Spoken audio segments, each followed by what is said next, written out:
So we want, right, the system of linear equations to have infinite number of solutions, or in other words, this top equation and the bottom equation must be the same line, okay?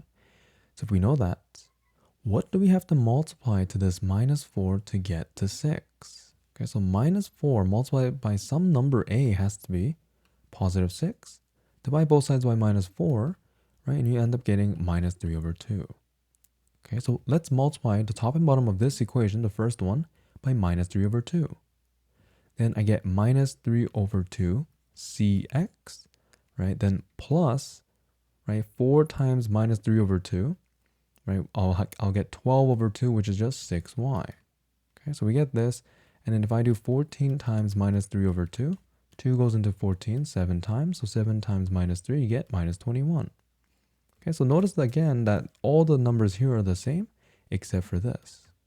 So then the coefficient in front of the x must be the same for these two to be the same equation. Or in other words, minus 9 has to equal to minus 3 over 2c. Okay, so then multiplying both sides by minus 2, I end up getting 18 is equal to, right, minus 3c. Or sorry, this will be positive 3c. And then dividing both sides by 3, you get that the answer must be then 6.